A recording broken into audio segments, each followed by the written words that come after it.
Hi viewers, எப்பவுமே நம்ம உருளைக்கிழங்கு பொரியல் நார்மலா தக்காளி வெங்காயம் எல்லாம் போட்டு வதக்கி விட்டு செய்வோம். இது டபுள் மெத்தட் இருக்கும். ஆனா ரொம்ப சிம்பிள் தான். ரொம்ப டேஸ்டும் ரொம்பவே நல்லா இருக்கும்.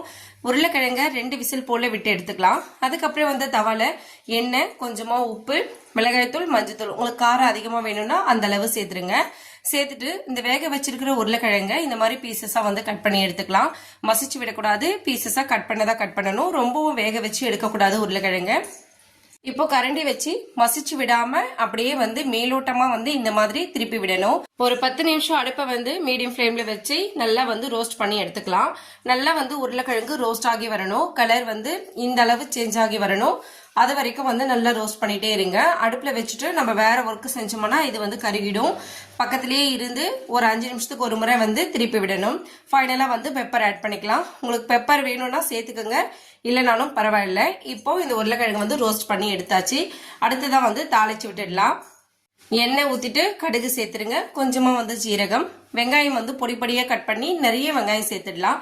ஒரு 2 வெங்காயம் போல நான் எடுத்திருக்கேன். பச்சை மிளகா கீரி சேர்த்துக்கோங்க. கொஞ்சமா கருவேப்பிலை, கொத்தமல்லி, ஒரே ஒரு சின்ன சைஸ் தக்காளி பழம்.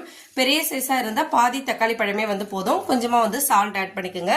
நல்லா ஃபுல்லா வதங்கி வரணும். தக்காளி எல்லாம் நல்லா வதங்கி வந்ததுக்கு அப்புறமா 1 டேபிள் ஸ்பூன் மிளகாய்த்தூள், 1/2 டேபிள் ஸ்பூன் சாம்பார் பொடி, இது ரெண்டுமே சேர்த்து நல்லா மசிச்சு விட்டுருங்க. இப்போ ரோஸ்ட் பண்ணி வச்சிருக்கிற இந்த உருளைக்கிழங்கை எடுத்து இதோட கலந்து விட்டுடலாம்.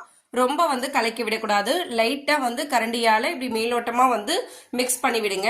ஒன்னா சேர்த்து மிக்ஸ் பண்ணீங்களா அது எல்லாமே உருளைக்கிழங்கு ஃபுல்லாவே நல்லா மசிஞ்சு வந்துடும். அந்த மாதிரி இருந்தா நல்லா இருக்காது. அப்படியே லைட்டா கரண்டியால திருப்பி விட்டா போதும்.